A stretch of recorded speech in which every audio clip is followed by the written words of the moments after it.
que no es más que ese estrato con condiciones hidrogeológicas particulares, en donde se almacenan líquidos a alta temperatura, y esa es como la cereza del pastel, de que nosotros andamos buscando lo que es ese reservorio geotérmico, en nuestro caso particular, para fines de aprovechamiento indirecto, que es la generación de energía geotermoeléctrica.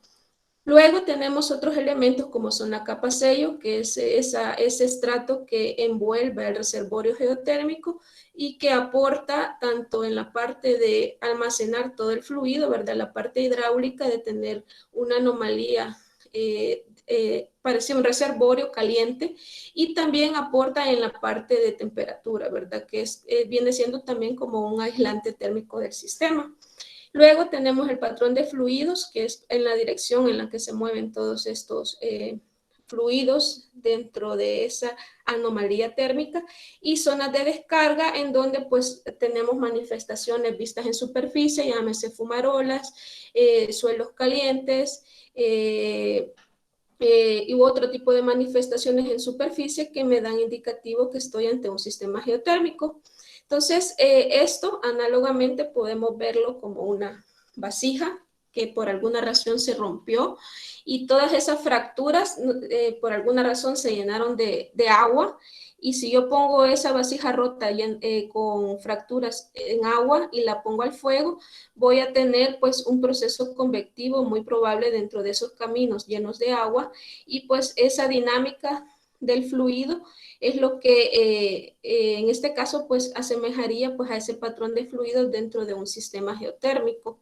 Entonces el objetivo del geofísico y de todas las geociencias es tratar de comprender este modelo que, bueno, como dice ahí en el título, es ideal. En la vida real pues no es tan ideal como se ve en ese esquema, pero la idea es tratar de comprender cada uno de esos elementos y caracterizarlos a través de las geociencias. Entonces acá, pues, tanto en este ejemplo de la vasija como en el sistema que estábamos viendo esquemáticamente, hay dos variables muy importantes y las que siempre se tienen que tener presentes en geotermia, que son la permeabilidad y la temperatura. Entonces, en los proyectos geotérmicos, bueno, se inician desde cero, ¿verdad? Y empiezan con una etapa de exploración, la cual se subdivide a su vez en exploración superficial y profunda. Y pues en la parte superficial es básicamente donde se ponen a prueba todos los métodos superficiales como son la geología, la geoquímica y la geofísica, y pues ahí nosotros nos encontramos involucrados con la parte de la exploración geofísica como tal. Luego, cuando ya se tiene certeza del recurso geotérmico, se perfora un pozo, y nosotros decimos que la perforación del pozo viene a ser como el examen, ¿verdad?, de las geociencias, porque si hemos hecho pues un buen análisis de nuestros datos geocientíficos, tenemos que encontrar, ¿verdad?, cierta coincidencia con la información directa obtenida a través de un pozo.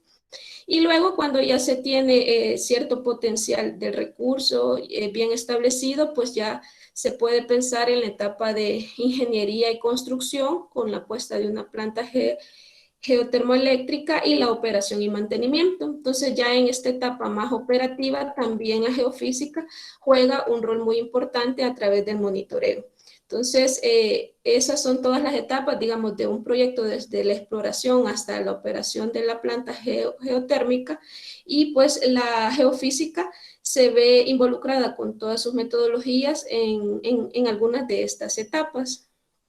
Es así como la clasificación que veíamos inicial de métodos activos y pasivos, podemos reordenarlos en métodos geofísicos aplicados a geotermia, enfocados a la parte de exploración, que es cuando estamos tratando de conocer el sistema geotérmico, y una vez conocido y ya teniendo la planta geotérmica en superficie, pues en la parte de monitoreo, que es ya el aprovechamiento con la extracción del fluido geotérmico y la reinyección del mismo para tener una compensación dentro del sistema. Es así como voy a presentarles algunos de los métodos que nosotros empleamos. El primero de ellos es el método gravimétrico. Bueno, acá traigo una imagen, ¿verdad? Como vemos el planeta Tierra en las películas, como dirían hoy popularmente, la foto de Instagram, y cómo en realidad es la superficie de nuestro planeta Tierra. A la izquierda, obviamente, pareciera una superficie esférica porque tenemos pues lo que es la masa de agua superficial y la atmósfera, que también son parte de nuestro planeta. Pero si retiráramos esos dos elementos importantes de la Tierra, veríamos una superficie de nuestro planeta de la forma como vemos a la derecha, que es lo que se le conoce como el geoide, que es una superficie matemática equipotencial de campo gravitatorio, en donde podemos observar que no es regular, es irregular. Entonces, esos en algunos lados tienen un aumento de masa, en otros lados vemos que hay como un déficit de esa masa, y toda esa variabilidad se explica a través de las leyes de gravitación universal, ¿verdad? Que vemos en física, y podemos predecir, ¿verdad? Podemos afirmar que el campo gravitatorio de la Tierra no es constante, porque está en función, pues, la aceleración gravitatoria de la masa y por ende de la densidad. Y como vemos ahí, las proporciones de masa no están distribuidas uniforme, por lo tanto, el valor de gravedad no es el mismo. Entonces, es ahí como viene a tener sentido lo que es esta metodología, porque la gravimetría o método gravimétrico trata de estudiar esas variaciones del campo gravitatorio en la Tierra causadas por la densidad de las rocas. En esta técnica, la propiedad física que estudiamos es la densidad, y acá podemos observar lo que es un esquema de distintos escenarios en el subsuelo y cómo pues la gravedad es distinta para cada uno de ellos. Por ejemplo, en el caso A tenemos un depósito de sal, el cual tiene una densidad mucho menor que las densidades de los estratos que lo rodean, y por lo tanto va a tener una menor atracción gravitatoria, y eso se refleja en nuestros datos con una anomalía de tipo negativo. Caso contrario, en el escenario C, en donde tenemos un depósito de hierro, que es, bueno, es un metal con una mayor densidad, y por lo tanto, si nosotros medimos en superficie, vamos a ver una mayor atracción gravitatoria, y eso pues en geofísica lo vamos a reflejar con una anomalía de tipo positiva asociada a ese depósito. Y el caso B, que es un escenario en el que tenemos una falla, y esa falla modifica nuestra distribución de estratos y espesores, y es así como también podemos obtener diferencias en las anomalías que caractericemos. ¿Cómo medimos esto? Hay distintos tipos de gravímetro. El que nosotros utilizamos es un gravímetro. Creo que tenemos unos pequeños problemitas de conexión. Hola, ¿me escuchan? Hola, hola. Sí, te escuchamos, Jenny. Ok, Yo lo escucho muy bien también en Noruega. ok.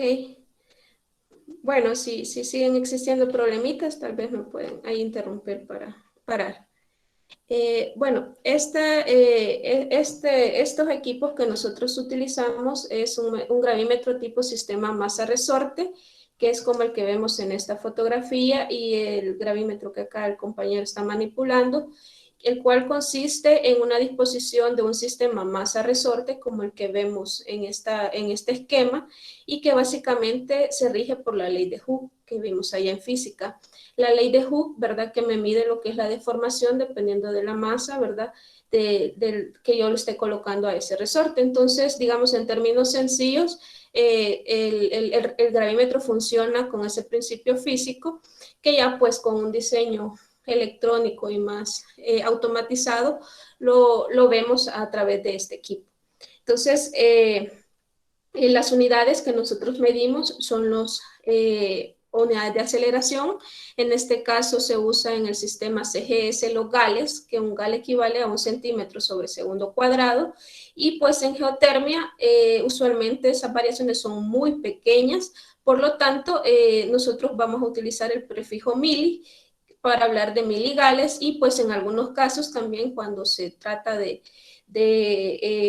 aplicaciones un poco más precisas, como son los monitoreos de precisión, pues incluso agregamos el prefijo micro, ¿verdad? Microgales para este análisis. Entonces acá podemos observar que su equivalente, ¿verdad? Que tiene un montón de puntos decimales al hablar de metros sobre segundo cuadrado, que es quizás la unidad que utilizamos comúnmente para hablar de aceleración. Sin embargo, nosotros pues en geotermia y en gravimetría usualmente utilizamos el término miligales. ¿Cuáles son algunas de las ventajas? Acá hay 4 que son muy importantes. La primera de ellas es que es un método relativamente barato. Cabe mencionar que la geofísica dentro de las etapas de un proyecto y comparada con las otras geociencias como son la geología y la geoquímica, es más cara que ellas, pero comparada con una perforación de un pozo es mucho más barata. Es por eso que pues básicamente digamos la secuencia es en un estudio de exploración, primero va la geología, luego la geoquímica y luego cuando ya se tiene cierta certeza del recurso se aplica la geofísica. Entonces, pero dentro de las metodologías geofísicas también hay diferencias, ¿verdad? Y una de ellas es que los métodos potenciales como es la gravimetría y la magnetometría que vamos a ver más adelante ofrecen esa ventaja, pues que es un método relativamente barato, es no invasivo porque simplemente medimos sobre la superficie de la Tierra, no destructivo, por lo mismo, ¿verdad? Que no abrimos un agujero o no dejamos un equipo instalado en el interior de la Tierra. Es un método pasivo porque estamos midiendo el campo gravitatorio terrestre, entonces no necesitamos elementos ni equipos para generar una perturbación o una señal. Y estas ventajas existen de esta metodología dentro tanto de la exploración como en el monitoreo de los campos geotérmicos. Y acá pues traigo los 3 objetivos principales quizás en los que se ocupa esta metodología dentro de la geotermia, y el primero de ellos es para tratar de identificar anomalías positivas asociadas a mayor mineralización de las rocas por la dinámica de fluidos geotérmicos. Como veíamos cuando hablábamos del sistema geotérmico y de los elementos, hablábamos por ejemplo de la capa sello, que es un estrato de roca impermeable, muy alterado. Entonces usualmente en la zona en donde se encuentra nuestra capa sello y por debajo de ella nuestro reservorio geotérmico, vamos a tener condiciones de anomalías positivas dentro de nuestros campos, dentro del sistema, entonces dentro de nuestro análisis de la zona de estudio. Asimismo, nos interesa también identificar contrastes de esas anomalías y estos contrastes asociarlos pues a alineamientos estructurales. Y el tercero de ellos, que ya vamos orientado a la parte del monitoreo, es evidenciar posibles cambios debido a lo que es la producción y reinyección de los campos geotérmicos y sus alrededores. Y acá pues traigo una imagen de un mapa, un ejemplo de un mapa de anomalía residual de Bouguer para uno de nuestros campos, en donde podemos observar que existen, bueno, se ha resaltado el isocontorno de 0 miligales, que es una variación, ¿verdad? Es una diferencia después de un procesamiento de los datos, y esta anomalía residual pues es una separación digamos, de las afecciones o afectaciones más superficiales, y podemos observar cómo dentro de ese isocontorno pues tenemos un corredor noroeste-sureste, y en la parte central donde se encuentra el desarrollo del campo una anomalía positiva asociada pues a esa mineralización, ¿verdad? Producto de esa dinámica de los fluidos geotérmicos. Y fuera de ese isocontorno tenemos un escenario de anomalías negativas que nos estarían indicando que existen pues una barrera, ¿verdad? Barreras del sistema, y bueno, que ahí están representadas en esas líneas color negro, que me representan los límites del sistema geotérmico. Entonces esto es muy importante porque a la hora de proponer perforaciones de pozos para fines de producción o reinyección, es importante conocer cuál es el límite del sistema, hasta dónde llega nuestro sistema geotérmico. Y nuestra anomalía, en este caso de tipo gravimétrica, lo permite poder evidenciar. Y también tenemos pues este otro ejemplo, que es otro de nuestros campos geotérmicos, en el cual también a partir de la anomalía residual de Bouguer hemos podido trazar posibles lineamientos, lineamientos por gravimetría, que son todos esos color verde, y a partir de esos lineamientos, pues, inferir aproximadamente cuál es la dirección de los fluidos geotérmicos cuando ascienden dentro del sistema. Entonces es ahí como vemos esas flechitas color rojo que me representan los patrones, el patrón de fluidos para este ejemplo, y que pues en algunos casos esos lineamientos coinciden muy bien con fallas geológicas o lineamientos inferidos a partir de la geología. Entonces, me sirven tanto esta técnica para delimitar el sistema como también para conocer la dinámica de los fluidos. Y en la parte de monitoreo, pues se utiliza para, así como este ejemplo de este mapa de distribución de puntos de monitoreo, se hace un monitoreo anual de la gravimetría de una forma más precisa. Cada punto de gravimetría se mide en estos bancos de marca o mojones, le llamamos nosotros, que son unas planchas de concreto con un pin en el centro, y estos puntos se fijan. Acá podemos observar en esta figura cómo es el mojón, es una estructura de cemento muy grande, ¿verdad? Que se entierra en el subsuelo con la idea de tener un punto fijo en nuestra superficie. Entonces, año con año estamos asegurando que estamos midiendo en el mismo lugar, y media vez, pues, claro, el mojón no se daña, ¿verdad? Entonces, acá anualmente se hace la medición de la gravimetría, y acompañada del GPS de precisión, medidas de GPS para conocer pues las coordenadas exactas de los sitios. Y a partir de eso pues podemos también tener una idea de la parte de desarrollo del campo, toda esa variabilidad que puede existir por el aprovechamiento del recurso en la extracción y reinyección del mismo. Acá tenemos un ejemplo de uno de los campos, ¿verdad? Un estudio de monitoreo que se hizo en 2018, en donde es posible observar dos anomalías claras, una de tipo positivo, color azul, y una negativa hacia el centro sur del campo, en donde pues presentan la distinción, ¿verdad? Que en la zona de reinyección, que es hacia el norte, y donde se produce la zona de descarga de los fluidos geotérmicos de forma natural, tenemos una anomalía de tipo positiva, producto pues de esa incorporación de la masa de fluido geotérmico residual que se está realizando en esta zona. Al oeste vemos que hay una anomalía opuesta, también negativa, y esto es porque en esta zona uno no se reinyecta fluido geotérmico como en la zona más al norte, ¿verdad? O noreste.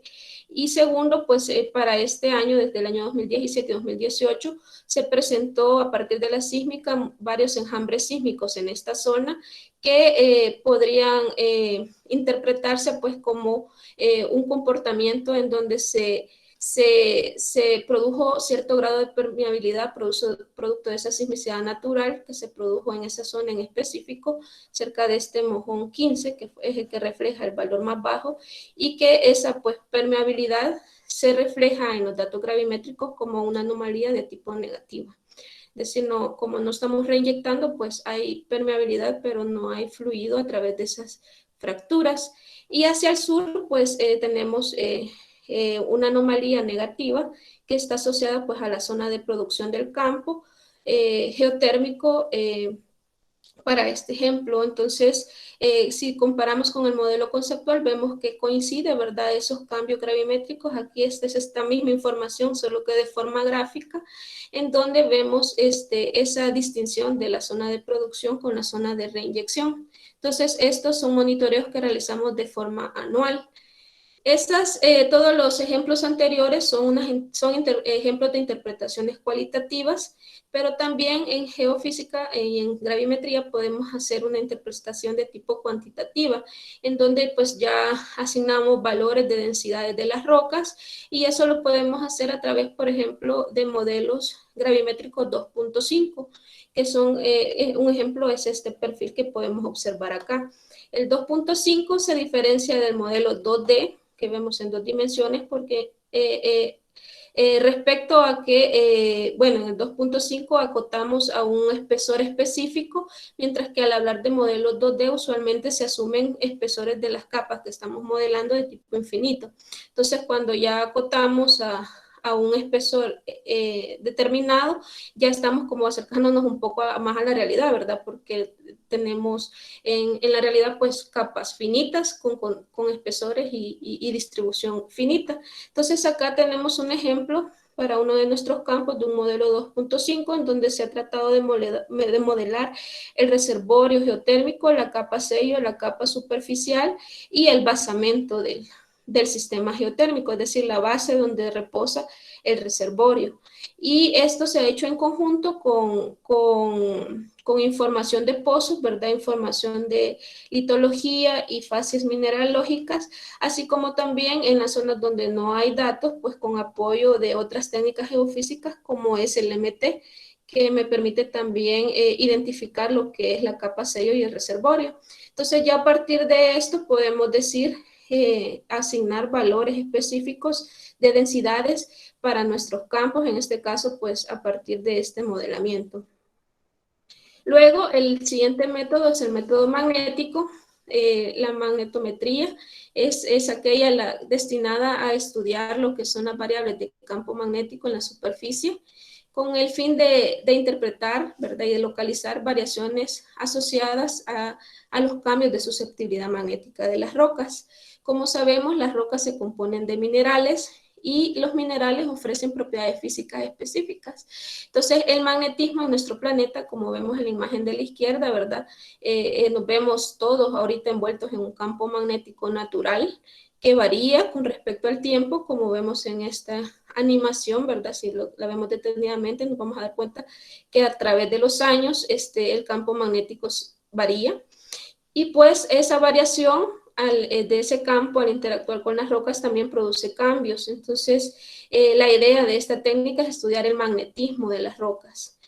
También es muy importante mencionar que dependiendo del tipo de magnetismo que posean los minerales de las rocas, así es la clasificación que se le dan a las rocas. Y podemos hablar de materiales o rocas diamagnéticas que repelen esos campos magnéticos, de rocas paramagnéticas que ante la presencia de un campo se ven influenciadas, pero una vez se retira ese campo, se desmagnetiza, y los ferromagnéticos, que son los que poseen acoples magnéticos muy fuertes.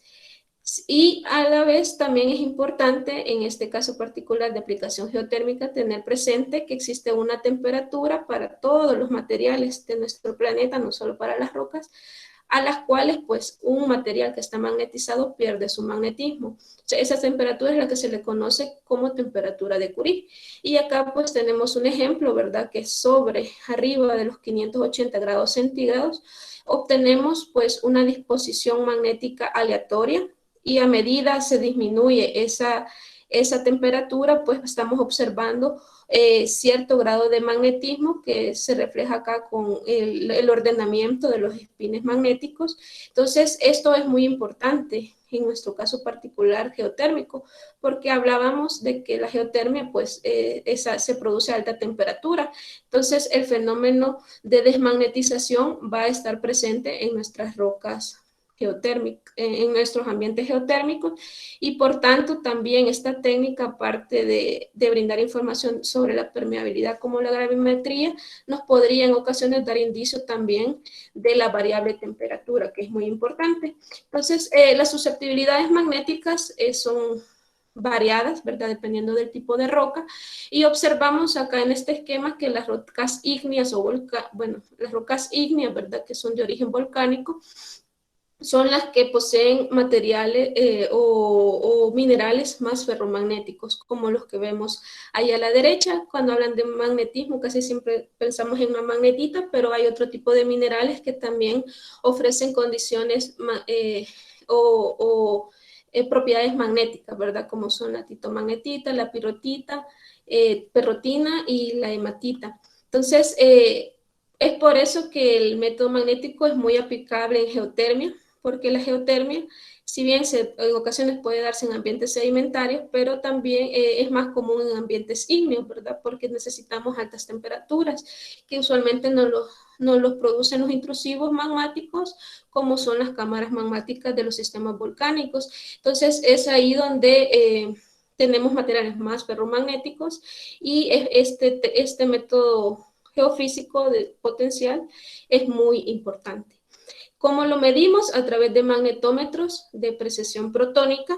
Hay también varios tipos de magnetómetros. Nosotros el que utilizamos es de precesión protónica y bueno, es como que vemos, estos son los elementos, consta de un GPS, el sensor magnético y pues un dispositivo que almacena los datos y me va dando también en tiempo real los valores de campo magnético. Ya armado con un bastón, pues vemos este equipo de esta manera, en donde el operador tiene el display y acá se encuentra el sensor. Es importante que la persona que haga estas mediciones magnéticas, ¿verdad?, se despoje de cualquier objeto metálico que me genere perturbación a la hora de medir. Y acá, pues, el principio físico básicamente es este que vemos en este esquema, en donde tenemos un sensor rico en protones.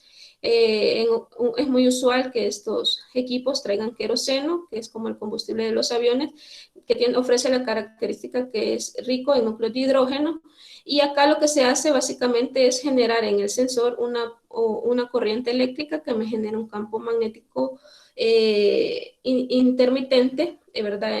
Puntual, y todos los espines magnéticos de estos núcleos de hidrógeno se alinean en orientación a ese campo magnético artificial. Una vez ese campo desaparece, esos espines empiezan un movimiento de bamboleo, que es como este trompo que vemos aquí, que es lo que se conoce como movimiento de precesión. Es por eso que este tipo es de precesión protónica, porque el sensor está rico en protones. Entonces, se orienta, empieza este movimiento de bamboleo, cada uno de estos espines buscando la dirección del campo magnético que tenemos en el sitio, en el punto donde estamos midiendo. Entonces, eso se explica a través de esta ecuación, que es la ecuación del Larmor, que relaciona lo que es esa frecuencia de precesión de esos protones y a través de una constante se correlaciona con el campo magnético total. Es así como a partir de este sensor podemos obtener un valor de campo magnético.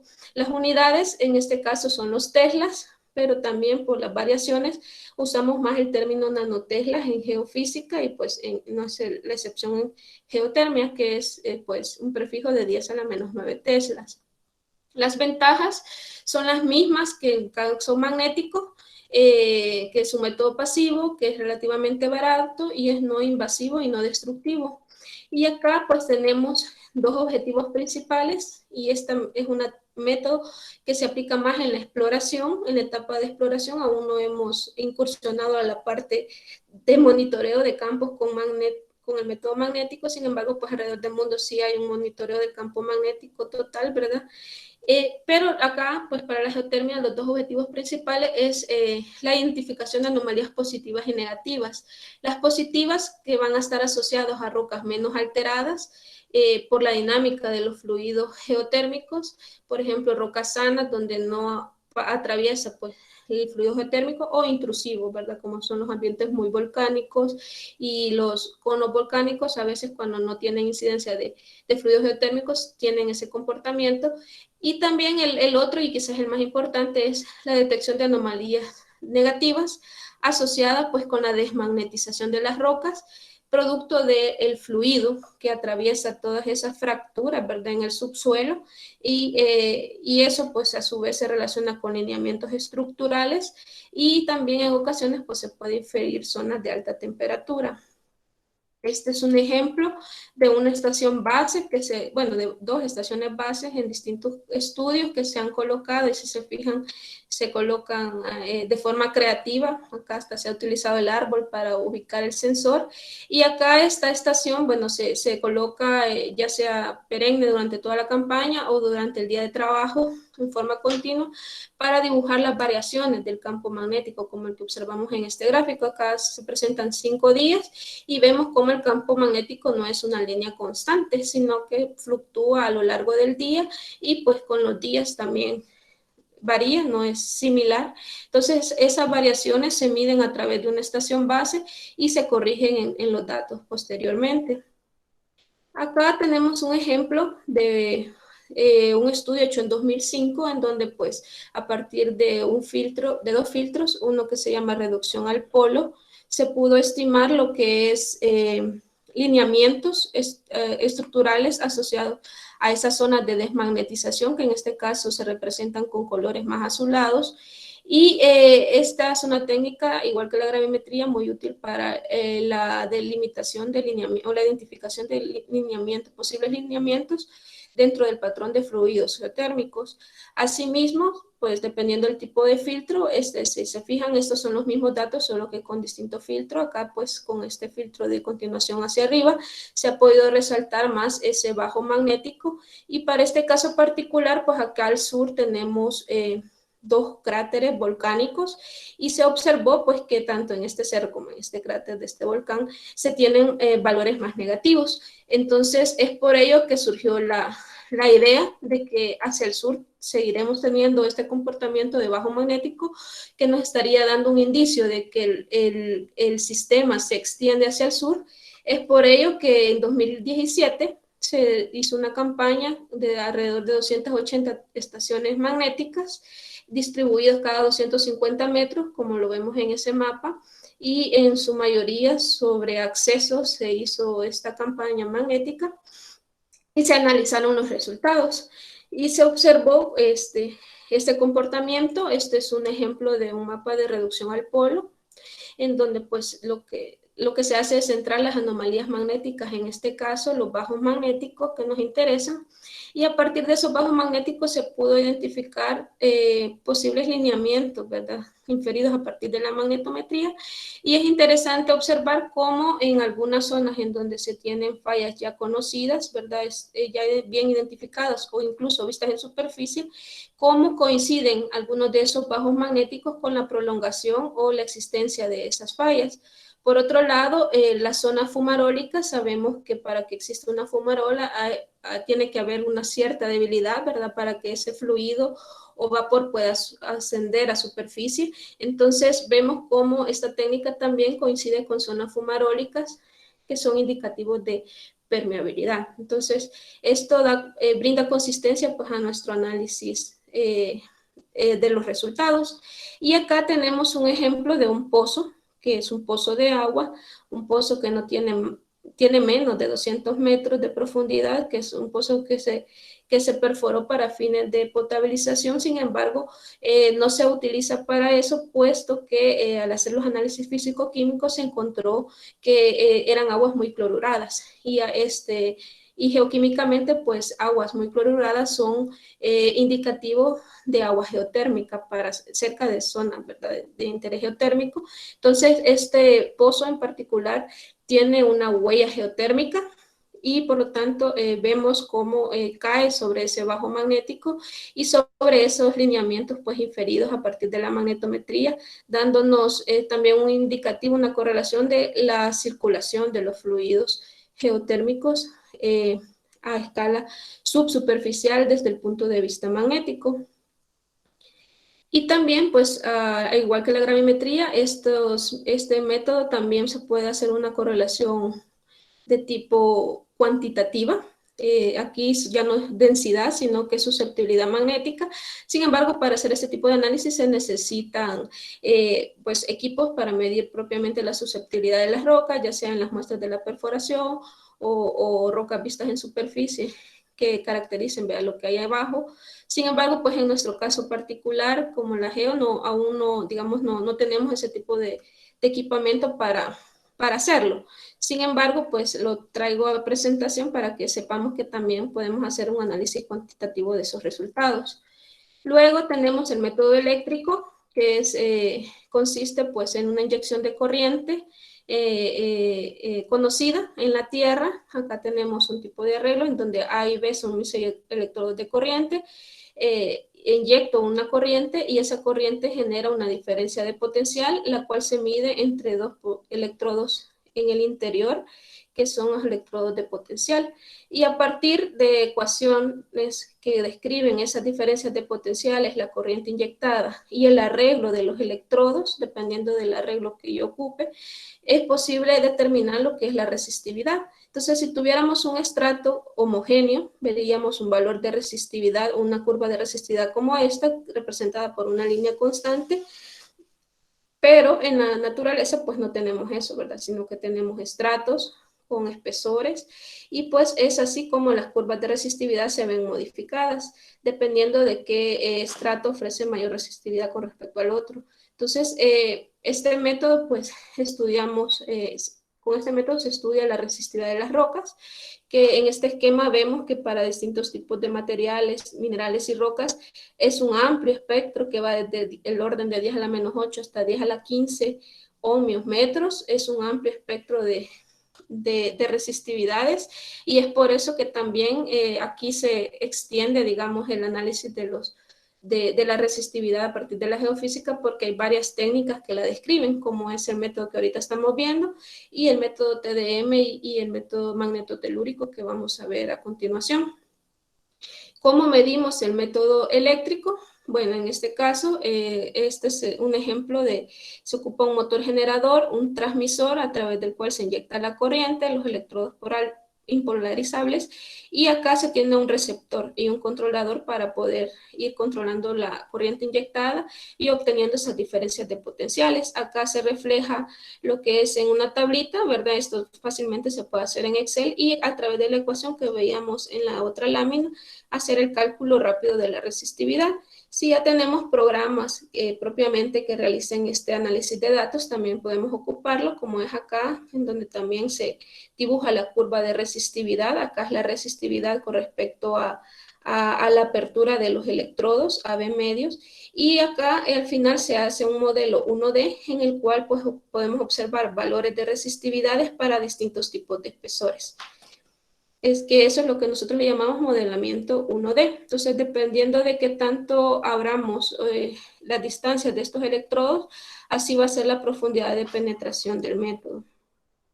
Algunas de las ventajas es que, bueno, como es un método activo, tenemos control, digamos, de la inducción óptima de la fuente, y por lo tanto, una mejor, pues, control de la señal input que nosotros le estamos dando al medio, en este caso, con la inyección de la corriente.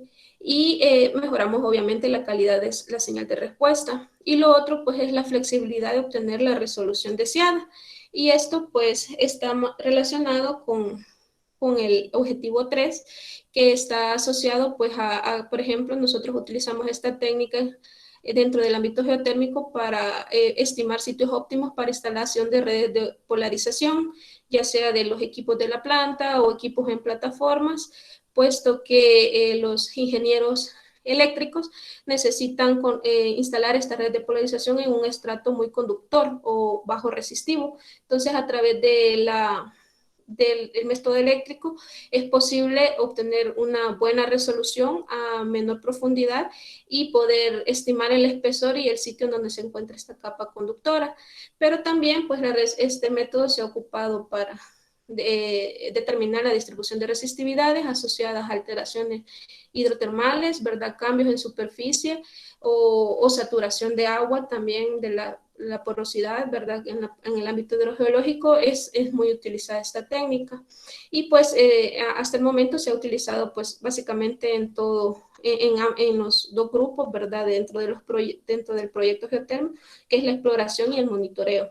Y en la parte de geotecnia, como es ese ejemplo que traigo a ustedes, que este es un estudio de 2 sondeos que se hizo en la plataforma de un pozo, en donde, bueno, se tuvieron algunas limitantes como la inclinación del terreno, como vemos en la imagen de la derecha, y la presencia de planchas de concreto. Sin embargo, con esfuerzo, pues se pudieron hacer 2 sondeos eléctricos aplicando el método, el arreglo de Schlumberger, que es un tipo de disposición electródica, y a partir de ello se estimaron los valores de resistividades que vemos en esas tablas y que también están representados gráficamente en esas curvas de resistividad. Y a partir de un modelamiento se pudieron estimar las resistividades y los espesores en el subsuelo. Acá, como vemos, estos dos sondeos no penetraron más allá de 10 metros, ¿verdad? Menos de 10 metros. Y esto es porque en este caso particular se buscaba, bueno, de hecho a los ingenieros eléctricos creo que hasta 5 metros les interesa. Entonces se hizo un arreglo de tipo electrónico que lograra la resolución deseada, y a partir de eso pues se pudo modelar un perfilito con esos dos sondeos, en donde se pudo estimar la zona más favorable, ¿verdad?, para la instalación de la red de polarización, que está asociada a ese bajo resistivo dentro de, bueno, en este sitio de estudio. Entonces, este es un ejemplo de aplicación más geotécnica, pero que está amarrada pues al quehacer geotérmico también, ¿verdad?, en la parte ya de operación y mantenimiento de las plantas. Luego está el método de TDM, que es un método electromagnético. En este caso, utilizamos una fuente controlada y medimos pues un campo electromagnético transitorio. Tenemos un transmisor y esto pues funciona a partir de las leyes de Ampere y bueno, las leyes de Maxwell, ¿verdad? La ley de inducción de Ampere y la ley de inducción de Faraday, que me explica esa creación de campos eléctricos y magnéticos. Y acá pues se mide el parámetro, a partir de esta técnica se puede hacer un cálculo de la resistividad, que está en función pues de la diferencia de potencial, la corriente inyectada, al igual que el método eléctrico, y también pues parámetros magnéticos, porque acá pues ya es el electromagnético, está involucrado también el campo magnético, y con esto pues se puede en cada sitio de sondeo obtener lo que es también una curva de resistividad y hacer una interpretación de los estratos que tenemos en el subsuelo. Esta técnica puede ir de pocos metros hasta 1 kilómetro, ofrece una muy buena resolución. Esta es una imagen bueno, de la disposición en campo. El lazo transmisor es un cuadrado a partir del cual se inyecta una corriente, y este está dispuesto únicamente sobre la superficie, no lo enterramos ni nada, y esa corriente a través de esa espira pues genera un campo magnético que baja en el subsuelo y pues interactúa con las propiedades físicas de las rocas, generando campos secundarios que son capturados por esta bobina central, que es esta que vemos acá en la fotografía, esta cuadrada. Entonces, a partir de eso, de esos resultados, es posible hacer el cálculo con la ecuación que veíamos, y dependiendo del tamaño de este cuadrado, pues así va a ser la profundidad de penetración que nosotros vamos a obtener. En nuestro caso, para monitoreo de los campos, utilizamos arreglos de 50 por 50 y 100 por 100 metros. Es decir, acá tenemos 100 metros, acá tenemos 100 metros, en un cuadrado de 100 por 100. Acá está una fotografía de uno de los compañeros del equipo de geofísica manipulando el receptor, que es el B8, que es este que vemos acá, ¿verdad? Y que va dispuesto en la parte central del arreglo. Hay 4 ventajas principales de esta metodología. Uno, pues es la misma que en los eléctricos, que como es un método activo, nosotros tenemos control de la fuente y podemos mejorar pues la señal de inducción, digamos, y también la señal receptora, a diferencia de los métodos potenciales, de los métodos pasivos, ¿verdad?, en los cuales trabajamos con señales naturales y no tenemos ese control. Otro es que esta técnica ofrece una repetitividad en las mediciones, o lo que se conoce en señales, en análisis de señales, como el stacking. Eso también mejora pues la calidad de la señal. Hay una buena resolución vertical, es por eso que se ocupa mucho para el monitoreo de alteración hidrotermal, bueno, en nuestros campos, y es un método no invasivo. No realizamos ninguna afección en el sitio, ¿verdad? Es decir, enterrar algo para poder obtener una medición. Se ocupa tanto en la exploración como en el monitoreo y tiene como objetivo, pues, cuantificar, ¿verdad?, todos los cambios que hay de resistividad en el tiempo en los primeros 150 metros. Esto con el objetivo de evaluar zonas de alteración hidrotermal asociadas por esa interacción del agua-roca, de agua geotérmica con las rocas. También pues se ha utilizado mucho para la identificación y delimitación de acuíferos a partir de esos contrastes de resistividades en la parte hidrogeológica, y el objetivo 1, que está asociado pues más a un complemento de la técnica MT, que es otra técnica electromagnética que sirve también como correctivo de esta otra técnica. Un ejemplo es este sondeo. Acá tenemos una distribución de resistividades, donde ese estrato rojo representa un bajo resistivo, y acá pues los bajos resistivos usualmente se asocian a zonas de alteración. Vemos cómo ese bajo resistivo sube a la superficie en esta zona de acá, y justamente si vemos el perfil en planta de este campo, vemos que acá hay una manifestación en superficie muy grande, una fumarola, y que coincide muy bien con lo que es este estrato pues, de baja resistividad asociado a alteración. Vemos cómo hay un contraste también de bajo resistivo con un resistivo intermedio, y en esto pues está asociado a otro tipo de materiales geológicos, y por ende en los contactos geológicos usualmente son sitios óptimos para la presencia de acuíferos. Entonces acá pues se han dibujados, se han esquematizado posibles acuíferos, tanto superficiales como un poco más profundos, y esos rectángulos que vemos en el perfil son un indicativo de las elevaciones aproximadas en las cuales los pozos geotérmicos para este campo han estimado las zonas de pérdida de los pozos. Entonces vemos cómo en algunos tramos, ¿verdad?, del perfil coincide muy bien con esos contrastes resistivos asociados a contrastes geológicos. Luego también se ocupa para el monitoreo. Este es un ejemplo de una red de monitoreo, y acá se evalúan también, aparte de perfiles, mapas en los que podemos observar tanto a profundidad como temporalmente las variaciones que se producen. En este caso, lo más importante son los bajos resistivos asociados a zonas de alteración. Entonces, esto es muy importante en el monitoreo de los campos, porque también a la parte de la ingeniería civil o obras civiles es muy importante esta información para el mantenimiento de las plataformas geotérmicas y de la planta geotérmica como tal.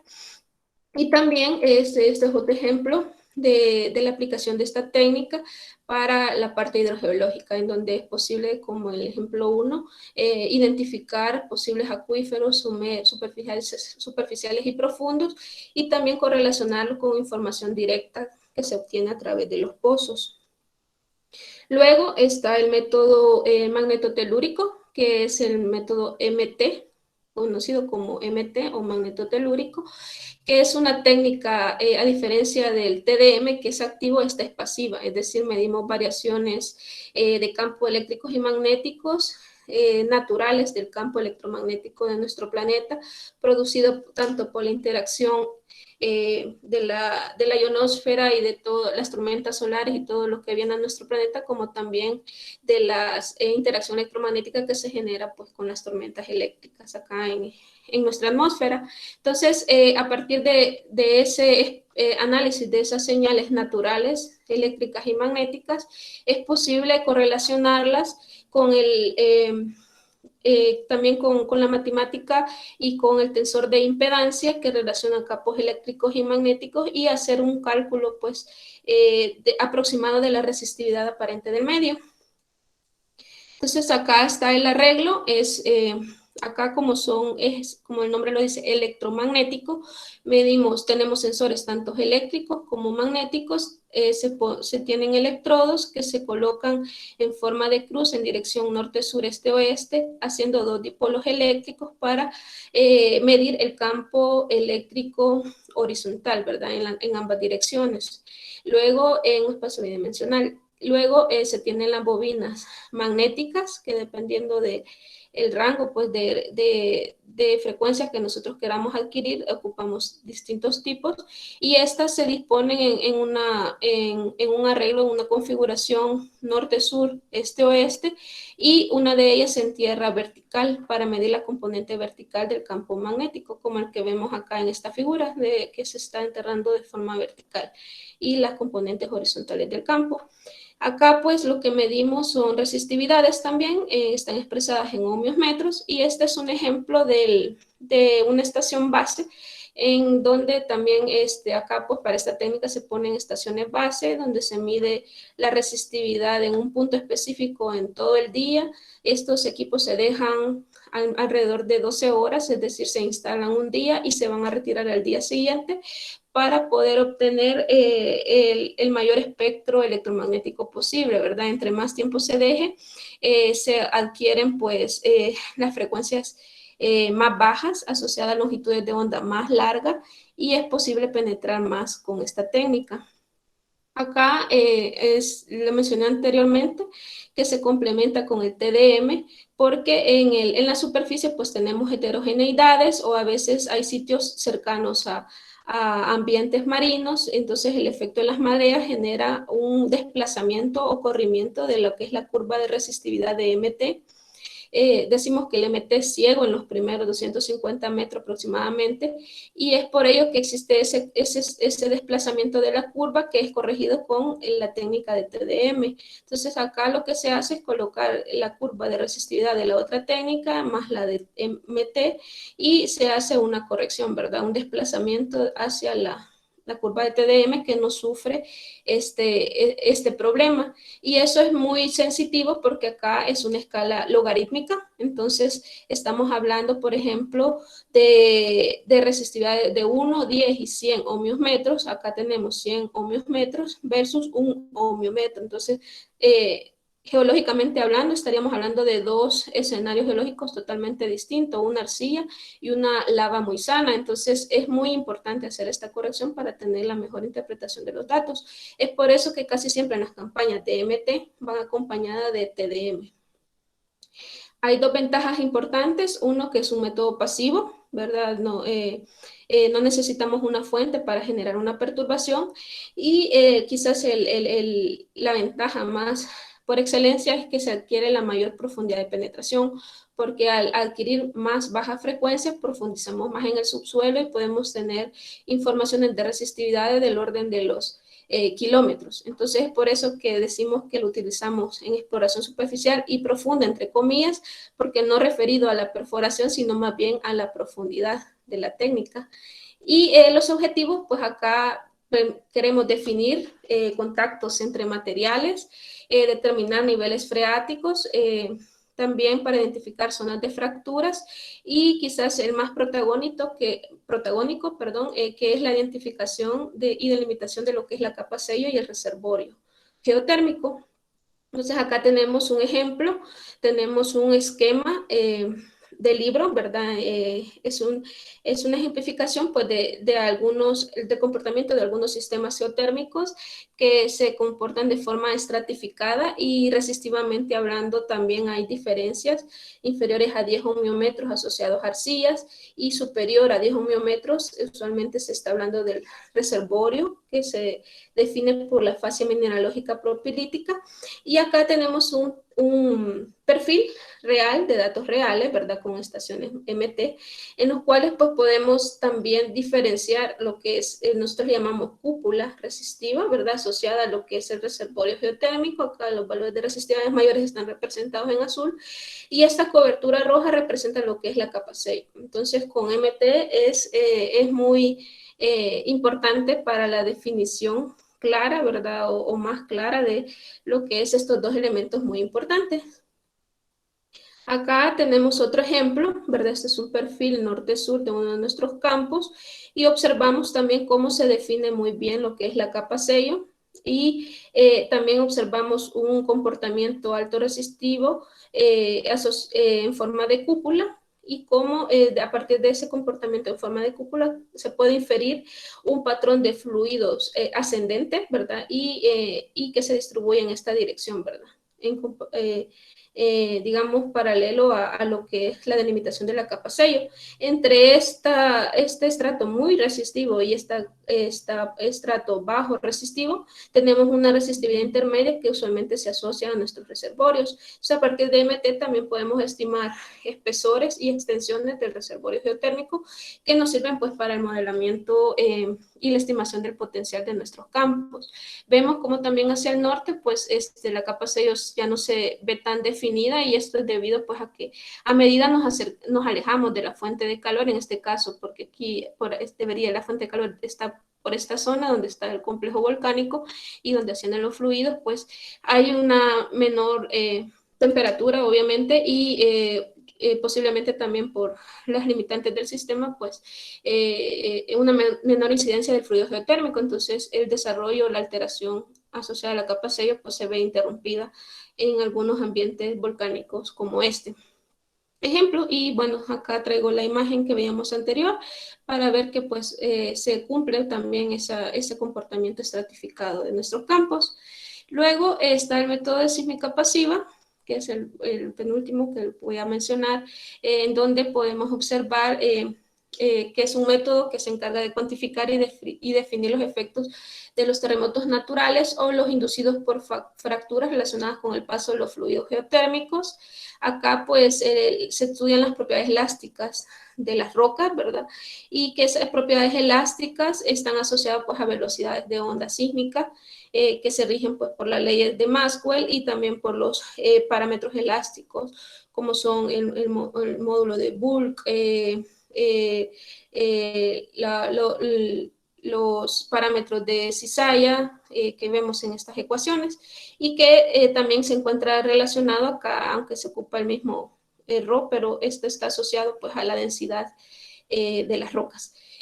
Acá esta imagen es muy interesante e importante porque el método sísmico pasiva se aplica en geotermia debido a que muchos estudios que se han realizado, bueno, acá y en otras partes del mundo, coinciden en que las zonas geotérmicas usualmente están asociadas a sitios en donde la actividad sísmica es muy amplia, ¿verdad? Es decir, por ejemplo, acá vemos la zona de subducción o frente a nuestras costas, en donde se produce pues, la sismicidad que conocemos, quizás muy común cuando vemos las noticias, que está asociada pues, a ese efecto de inducción de la placa de Cocos y del Caribe. Pero adentro vemos como cerca de las zonas en donde se produce la mayor sismicidad para este periodo de tiempo, tenemos campos geotérmicos en explotación, exploraciones profundas que se están realizando y también futuras exploraciones superficiales y coincidentemente pues está asociado a esa alta sismicidad puntual.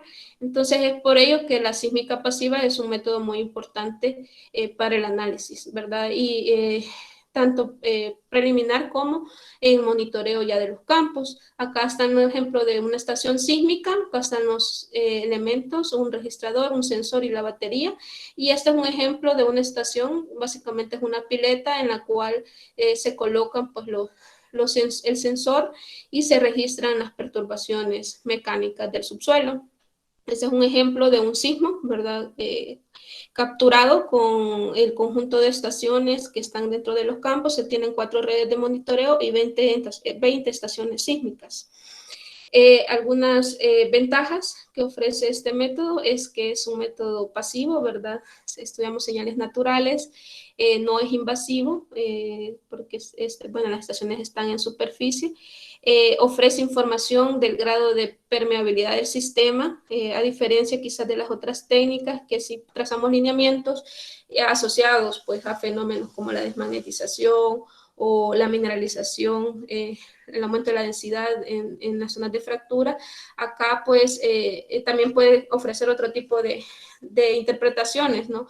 En cambio acá pues la sísmica, si hay un sismo es porque hay una ruptura, ¿verdad? De la roca, entonces está más directamente asociado con la permeabilidad de los sistemas y es un referente en la etapa de explotación geotérmica porque, bueno, cuando se está extrayendo y reinyectando fluido geotérmico y cerca de los proyectos geotérmicos casi siempre hay, cuando hay sismos, los pobladores lo asocian a esa actividad geotérmica. Entonces es importante tener un estudios, así como este monitoreo de la sísmica pasiva para poder sustentar con argumentos científicos que existe un correcto aprovechamiento del recurso geotérmico y que es más debido, pues, como veíamos, ¿verdad?, a esa actividad dinámica producto de ambientes volcánicos en donde tenemos fluidos geotérmicos que se están desplazando, ¿verdad?, en un área determinada.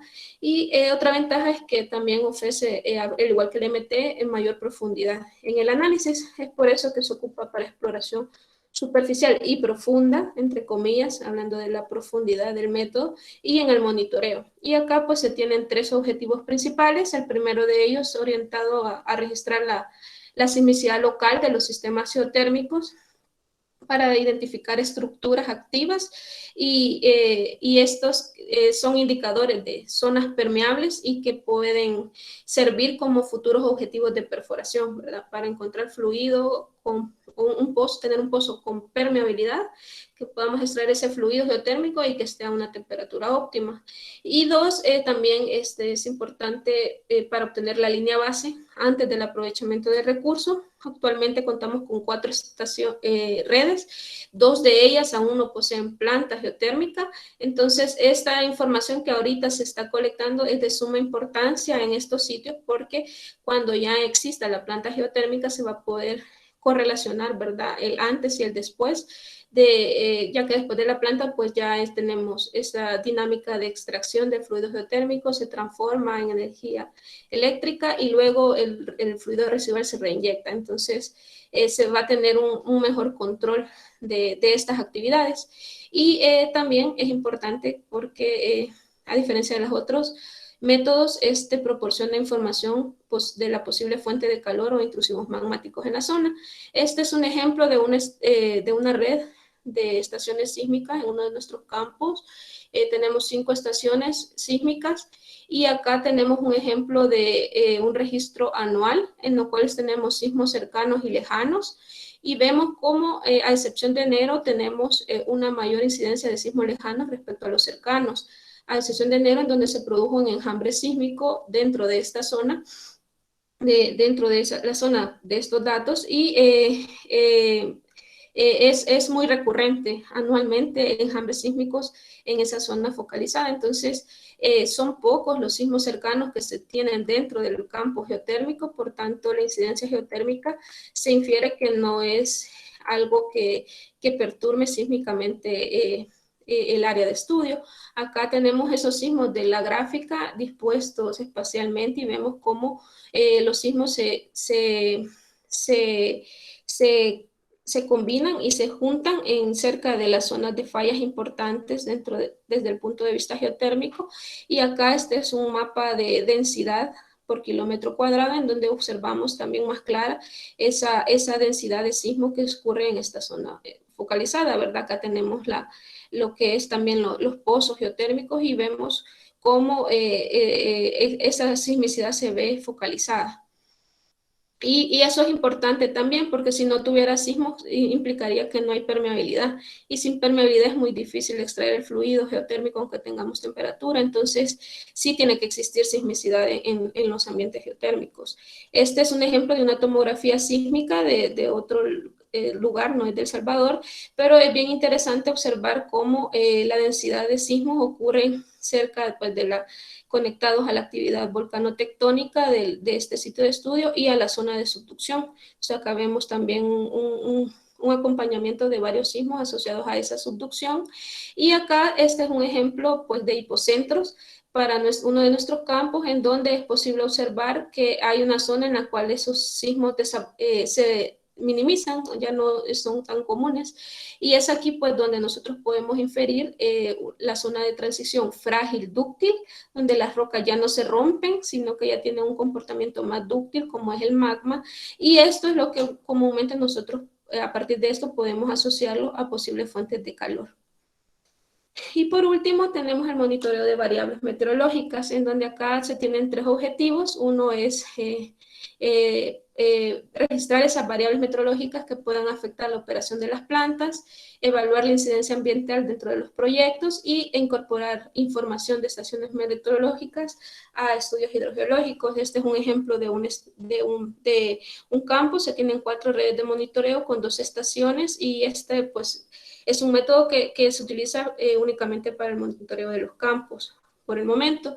Acá se tiene un ejemplo de una estación. Se miden 8 variables meteorológicas dentro del campo a través de sensores, como es este sensor de temperatura y humedad, o este sensor de velocidad y dirección del viento, que es el anemómetro y la veleta. Y estos, pues algunos de ellos van fuera de la estación, pero en el mástil, o acá como este pluviómetro que está fuera de la cajita, donde están el resto de los sensores, que es esta que vemos acá con un zoom.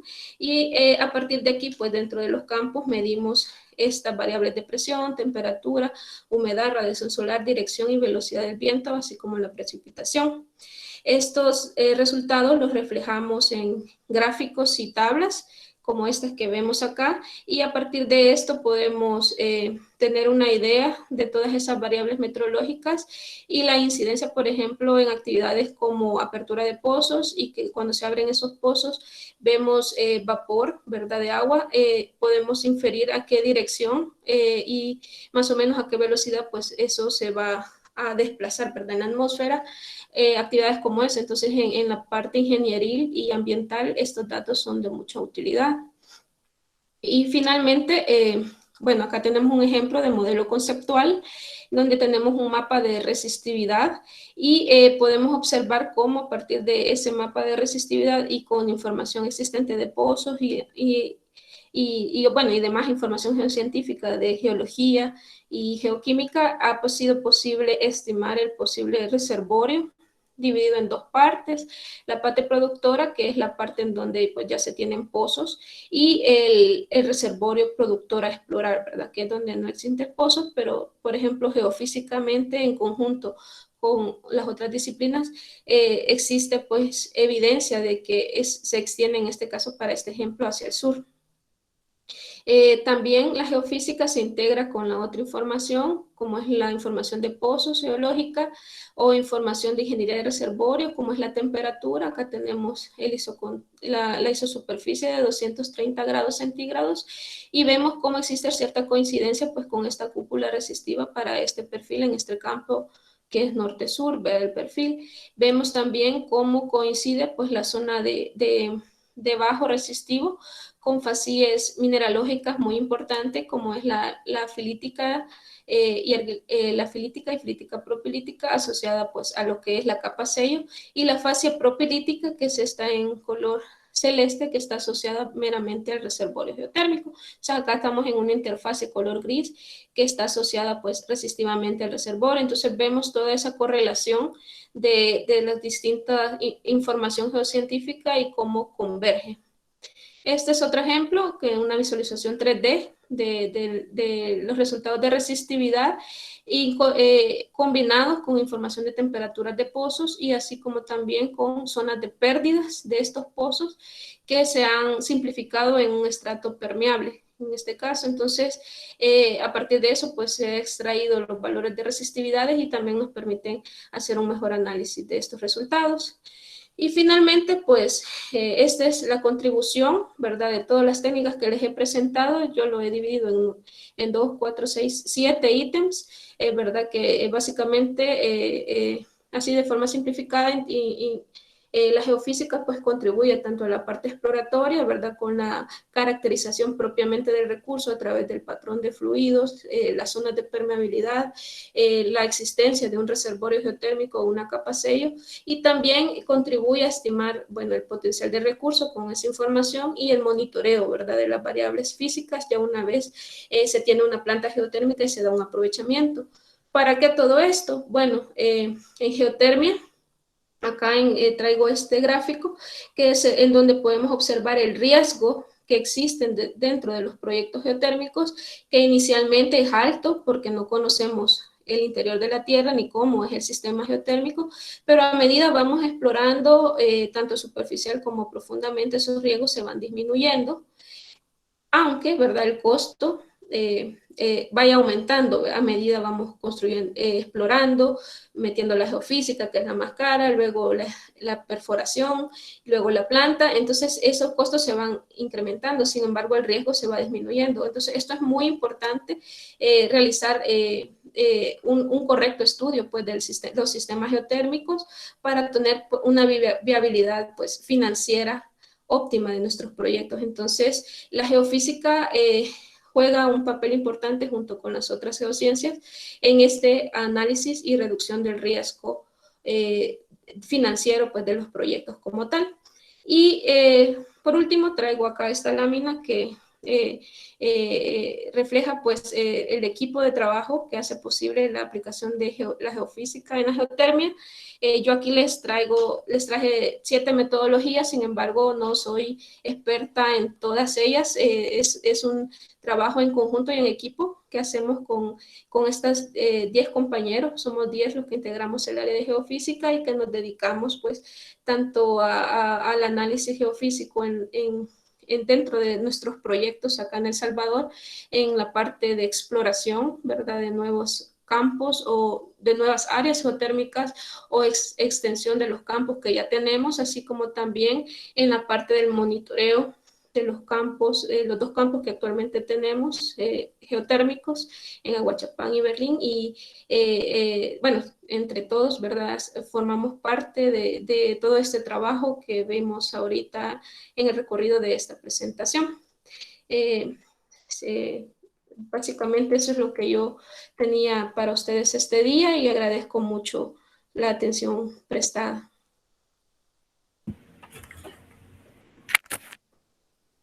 Muchas gracias, Jenny Aguilar, por sus valiosos aportes. Por honor al tiempo, no tendremos sección de preguntas, pero sin embargo, hacemos la invitación a nuestros asistentes en escribir sus preguntas al correo y posterior se les serán enviados a la Lic Jenny Aguilar. Agradecemos a nuestro ponente por brindarnos sus conocimientos. Procederemos a la lectura del diploma, en el cual dicta de la siguiente forma.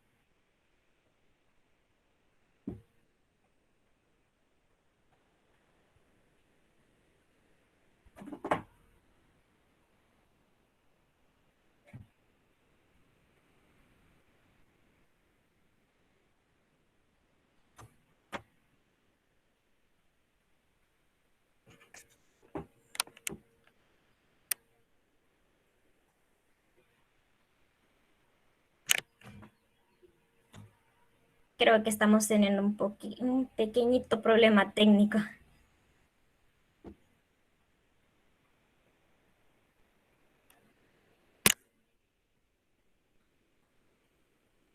Para mientras les voy a leer unos mensajitos que aquí le están dejando. Dice Mauricio Alexander Saca, muchas gracias por compartir sus conocimientos, se le admira mucho. Claudia Miranda dice, muy claro y didáctico, felicidades en el área geofísica de la GEO. Saludos, ingeniera Claudia. Bueno, ya estamos aquí con el diploma, en el cual dicta de la siguiente manera. El capítulo estudiantil Geoscience and Remote Sensing Society de la Universidad de El Salvador otorga el presente certificado de reconocimiento a Jennifer Susana Aguilar Vázquez por su participación como ponente en el webinar denominado Métodos Geofísicos Aplicados en la Geotermia. Ciudad Universitaria, jueves 12 de agosto del 2021. Abajo firmantes. Doctor Iván Alvarado, presidente IEEE, sección El Salvador. Bachiller Fernanda Torres, presidenta del capítulo IEEE GRSS. El decano de la Facultad de Ingeniería y Arquitectura, Edgar Peña. Y agradecemos a nuestros patrocinadores, la GEO y Alpha Geomatic, y la presencia de cada uno de ustedes en este webinar. No olviden que pueden encontrar la grabación de este webinar en el canal de YouTube de IEEE US. También les recordamos conectarse a nuestro siguiente webinar del día de hoy, titulado Evolución temporal del modelo conceptual del campo geotérmico de Berlín, impartido por el licenciado Pedro Santos, que nos acompaña desde El Salvador a las 10 de la mañana, hora El Salvador, por medio de Google Meet. Comentarles si cuentan con una asistencia del 75% o más en las actividades del Congreso 2021, podrán recibir un diploma de participación y si residen en El Salvador podrán ganarse promocionales del Congreso 2021 en nuestro cierre el domingo 15 de agosto. Recuerde seguirnos en nuestras redes sociales como se los mostramos en la pantalla, ya que en estas publicamos nuestras actividades. Que tengan un maravilloso día.